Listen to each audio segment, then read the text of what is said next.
I went to Afghanistan with a little bit of Farsi, which is the language of Iran.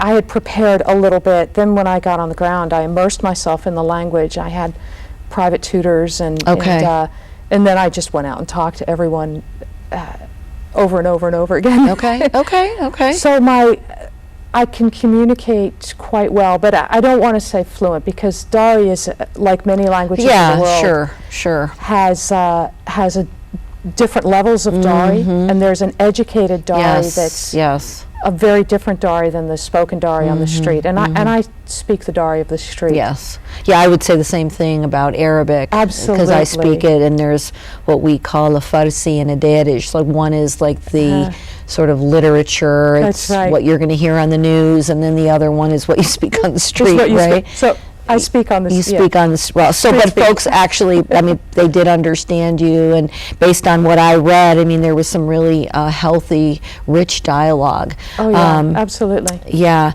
so you overcome fear, you live each day, right, daily, you know, and you're in a very conservative society, and you have these opportunities to talk about your faith. Like, one in particular that sticks out to me, and then I'm going to let you talk about what you know, what are the stories that are most important to you. But when you're sitting in a rickshaw. Rickshaw, and I know that word. Yes, they're not only in Afghanistan; they're in many parts of the world. Right? And I've been on a couple myself.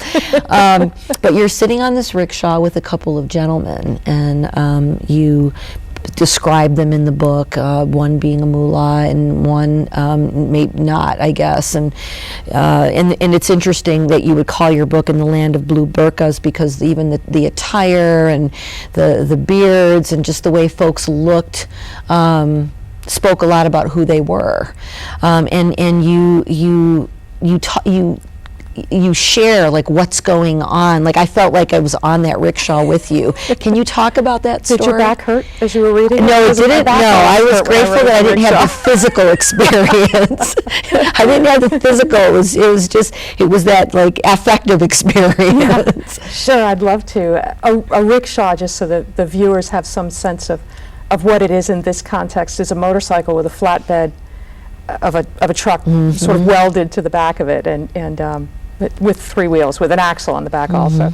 So it's basically a truck bed that's enclosed with a little canvas tent, and I climbed into the back of this rickshaw and sat down with two men. It's a public transportation, costs about $1. And so you can do that, right? I could do that. Okay. Yeah, everything was right, and then, you know, of course, one of them wanted to know if I was a Muslim. Very common question. Yes. From Afghans, men and women, are you a Muslim?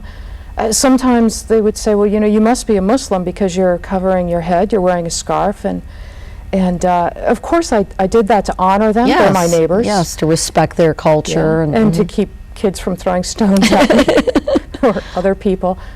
And often the question was really curiosity. Are you a Muslim? You're a foreigner. You should be a Christian. Why are you wearing a scarf? Why do you speak our language? Are you a Muslim? Oh, no, of course you're not. But sometimes it was very hostile, and in that situation, the man told me in no uncertain terms that I needed to convert to Islam that day, and my life in this world and the next would be better. And it was a dangerous situation for me. I had many such situations. I would say every week at least someone tried to convince me to convert. Most of them for a real desire to see me enjoy their blessings, and but some with a little bit more hostility, and that was frightening. I put that in the beginning of the book because I really wanted to help the reader understand the context. This is a society where God is very, very important, and religion is very important, and obedience, adherence to that religion is important, and that pressure is on us as Christ followers all the time while we're there in that culture. So talk about what a week looked like for you. Some of your I don't think I ever had 2 weeks that looked the same back to back. But what life looked like, I lived in a little house. We lived in properties that are called owlees. They're usually a number of buildings that are surrounded by a 12-foot high brick wall. Everybody's got their own. You refer to that quite a bit in the book. And yeah, when I would tell my Afghan friends, oh, in America we don't have walls around our houses. Well, why not? How can you live in a house without a wall? Without a wall. And the reason is that in Afghanistan, the house is the sanctuary of the women in the property, and they can laugh and talk out loud and be somewhat free. Now, most will still cover their heads with scarves because they're honoring God and their husbands, but they can be much more relaxed inside the space of their walls. So the idea of living someplace that doesn't have walls is just frightening. It's very frightening. I did NGO work, hard work. I had a staff. We worked very hard trying to deliver projects that would benefit people. That meant sometimes negotiating with village leaders. I can remember sitting down with rooms full of men with gray beards and negotiating a project and what that would look like for their village, and that was really interesting. For the most part, we found welcome, and sometimes a village would say, we don't want you to work here. We want you to go away, and we would leave. We really wanted to do the work that we did in a way that in partnership with Afghans, always in partnership. It's their country. Yes. And we would have lunch at the office, often at the office, and we would sit together as a staff and tell stories. And often in the afternoon I would visit with my Afghan friends, and then at night I would go back to work on NGO work. It sounds kind of boring. Well, from what I read, it doesn't sound very boring. So there were several opportunities for you to share your faith. Every day. Every day. And I love the way that you would do that. The times when you would talk about Mother Eve and Father Adam and just try to find parallels and to give them an opportunity rather than trying to shove something down someone's throat, but just to give them an opportunity to sort of reflect and just sort of think about, the differences or the similarities, and talk a little bit about sort of their view of Jesus and what those conversations would look like. Sure. Most of my Afghan friends know the name of Jesus, and they call him the Honorable Jesus Messiah. They view Jesus as a prophet of God, and born of Mary the Virgin, Mariam the Virgin. And they view him as knowing the way of righteousness, but they really don't tend to know much else about Jesus. They're taught that he did not die on the cross. For most, when I said, oh, Jesus is sinless, they would say, yeah, of course he's sinless, he's a prophet. Or if I said he's alive, they would say, well, of course he's alive, he's the prophet Jesus, so he is alive. But the pieces in between were kind of murky. And but there was a real fascination to understand who I was and what my faith meant to me and how I practiced my faith. And of course, my faith is all about Jesus. I think one of the things that's so important when talking to people who are of a different faith is to recognize that we are all invitees. God has invited all of us. He says, come unto me, all you who labor and are heavy laden, and I will give you rest. He doesn't differentiate in the invitation. That's right. And we don't know who will experience how much of God throughout the course of their lives.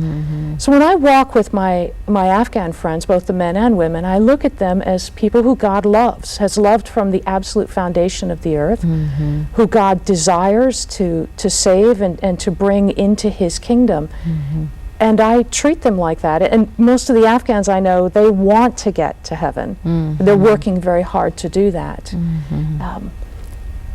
And that affects the conversations that we have. So our conversations are so often bathed in love. And I think that's critical. And respect, mutual respect of people who are both on a journey to get to know God better. As I shared with Afghans about who Jesus is and his stories and his teachings, they would just fall in love with him. And how could they not? Yeah. Jesus is beautiful. So you stated that because you had conversations with men and with women. Sure. And you said that the men kind of focused, like they wanted to talk like politics and I guess about work and politics initially, and then that sort of next topic would just sort of naturally flow into religion, and then for the women it was more around marriage and family, and then would flow into religion. So obviously religion was something that was very important, like you said earlier, for their culture. And so, can you talk about some of those conversations? I'm personally interested in some of the conversations that you had with women, because as I read, you just become kind of emotionally involved as you look at a 12-year-old who's getting married or engaged to be married and going to be having, or having a child at a really young age, and so I was particularly drawn to some of those stories. But I think it's interesting too to talk about like Nazir. Was it one of the guys that was in your book, and just to, wow, having one wife as opposed to many wives, and just really, just share about some of them. You could do a much better job than I can. You're so articulate in the book, and I'm just kind of like all over, but yeah. Oh, sure, I'd love to. And some of these stories are sad, they're hard. And I just want to say again that we're making reference to Kate McCord's book, In the Land of Blue Burqas, and I think this is a great read. And this is not in any way fictional, but almost reads like a novel. But In the Land of Blue Burqas, yeah. Yeah. In fact, I'll share one of the stories. I can't remember if I wrote it in the book or not, but this friend of mine whose daughter was being taken into marriage to pay off a family debt. And the girl was 13. And it was heartbreaking. The mother did not want any of this to happen, and that was happening while I was getting to know the mom. And she was crying, she was grieving. And as she was grieving, her in-laws were telling her, look, this is the will of Allah, that your daughter be taken by force to pay off this debt. Everything that happens is the will of Allah, and you need to stop crying and get over it. This is nothing. This is not something you should grieve. And of course it was something for that mother to grieve. And so we were working together, and one day she told me the story. She told me what was happening to her daughter. And I, at the time, didn't know what her in-laws were saying. But I just looked at her and I said, that's not the will of God. I said, God came to give us rich, deep, full life, and then the enemy came to rob, kill, and destroy. And your little girl taken by force into a marriage that no one wants, to pay a debt that isn't hers, doesn't. That's not God's desire for this little girl's life. That began a pretty deep conversation. As I prayed, and I said, God, what do I give this lady? What will comfort my friend? And I felt drawn to Psalm 91, so I gave her the book of Psalms, and I took her into Psalm 91. And I said, listen, you can't stop this situation. Your daughter is going to be sold into marriage, and no one's going to stop this. So, but you can pray for your daughter in this situation. And we began, this lovely Afghan friend and I, began to pray Psalm 91 over her daughter's life. And in the beginning, this precious mother would just sob and sob with her grief and her heartache. But over time, she began to see God's protection and trust God's protection for her daughter. In this very difficult situation, she met the God who covers. Over time, we talked about many, many other things, and over time she came to know the Honorable Jesus Messiah. But those early conversations were really seeking God in the place of her trauma and her brokenness, and her finding God there. So what does it feel like to be in this setting, and to be sitting amongst these women and having these conversations and learning about their culture? What did that feel like for you? Well, that's a good question. Yeah, like I'm just, I can't say that it felt like one thing. I mean, there are times that it's hot and dusty and please not another cup of tea. And then there are other moments that are priceless. Mm-hmm. When you pray for someone, I remember a situation where I was visiting some friends, and the kids were coloring on the floor some pages that I brought for them, and one of the neighbor women came in, and the women in the room began telling me the story, and that neighbor woman had swallowed a can of rat poison in an attempt to kill herself. Oh my goodness. And her husband had not wanted to take her to the hospital, but the men in the community demanded it. She was taken to the hospital. So this was her first day out, and here she was. So we, in one moment, we went from watching the kids color and laughing about the colors they were choosing to having a conversation of deep eternal significance with a young woman who had despaired of her life, and spent some of that time together sharing God's love, praying for the lady, teaching her how to pray. It was just a tremendously holy experience. Wow. And I think, how did it feel? Well, sometimes really annoying, and sometimes amazingly holy and beautiful. Yeah. How do, and I know you talk about this in your book as well, in the Land of Blue Burqas, how do the women really cope with being in a marital relationship where they're sharing their spouse with another woman? And there was something that you said to, and I don't know if it was this gentleman Nazir, or you had said, if you have one woman, you'll have her heart. If you have two women, you'll have their service. You'll have the service of both and the hearts of neither. You'll have the service of both, but the hearts of neither. I thought that was so powerful. And I'm like, who gave you all these great words? I thought that was so powerful. And so how do the women, and again, this is not the only religion that is open to multiple wives, but it's definitely one of them. And so how do they deal with that? How do they cope with that? Yeah, each woman is different. I've never met an Afghan woman who has wanted her husband to take a second or third or fourth wife. Do they communicate that to their spouses at all? Communication between husbands and wives is not the same. I can tell you that some of them do, but then, the men think that it's the good and right thing, and besides, they want to do it. I had one friend of mine whose husband went off to the mountains. They were very old. He was a gray-bearded man, and she was quite old, and he went off to the mountains to visit family and brought home a quite young bride.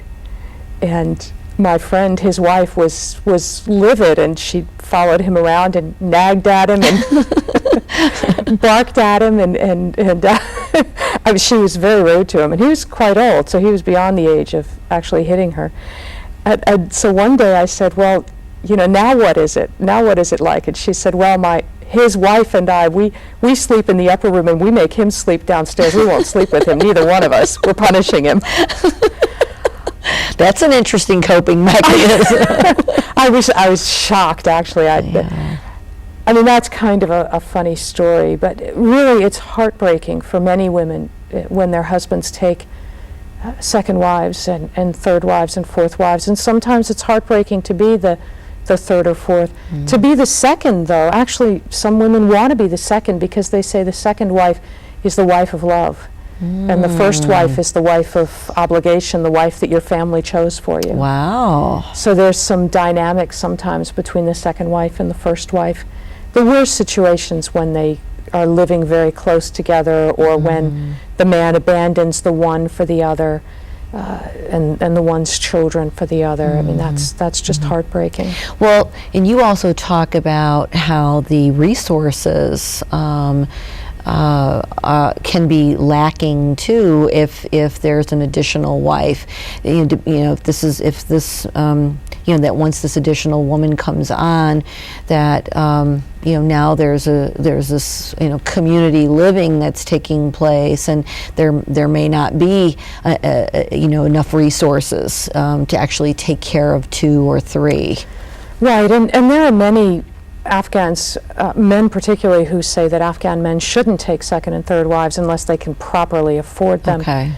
I think that the key, though, is whether we're talking about a marriage in Afghanistan with multiple wives or with one wife, or we're talking about a marriage in the United States, the enemy is assaulting marriage. And those assaults are manifested in Afghanistan differently than they are here in America. I mean, Afghans always ask me, well, do American men take multiple wives? And, yes, I saw and that. I say, yeah, not concurrently. But the truth is that that we do divorce and remarry and divorce and remarry and have affairs and such. I think that the marriage relationship is meant to be sacred and a companionship, a real partnership, not to say that the man and the woman are the same. I think obviously they're quite different, but a real partnership. And I think that relationship is the first relationship to represent our relationship with God, God's relationship with us. And I think the enemy just plays havoc on marriages in America, in Afghanistan, all over the world. And I tell Afghan women that often, they'll say, I'm not personally married, and they'll say, well, how many children do you have? None. And really? Are you? Well, why not? What's wrong with you? What's wrong with your husband? Yes, I don't have a husband. Sure. What do you mean you don't have a husband? Yes, How did you get away with that? Yeah. And I joke and say, oh, I'm too lazy to get married or something. But then it leads to another conversation, and often the Afghan women would say, well, after we'd laugh, yeah, men are a lot of work, and I didn't want to get married, but you have to get married because we're Muslims, right? It's the law. It's cultural too. Yeah. But then often women would say, oh, the American way is better because, in America you get to choose your spouse, or, look, you didn't have to get married. And I always want to take them back to the garden and to Adam and Eve and say, arranged marriages aren't sin. Yes. Sin manifests itself within the arranged marriage. Any more than a young man and a young woman choosing each other. That's not sin, but sin can manifest itself in it. And the key is that God's desire is to redeem us from darkness and to restore us and to restore our relationships with one another, whether those are marriages in Afghanistan or marriages in America or someplace else. When I would tell women, God wants us to love Him with everything He's given us, and He wants us to love our neighbors as ourselves. And He calls husbands to love their wives as the Honorable Jesus Messiah loved His disciples. For the women, that's life-giving to think, oh, wait, God does have a desire for marriage that's good. Yes. In America, I think we know this. We're just having trouble finding it. Yes. If you ask a Christian woman, does God have a plan for marriage? Oh, yes, definitely.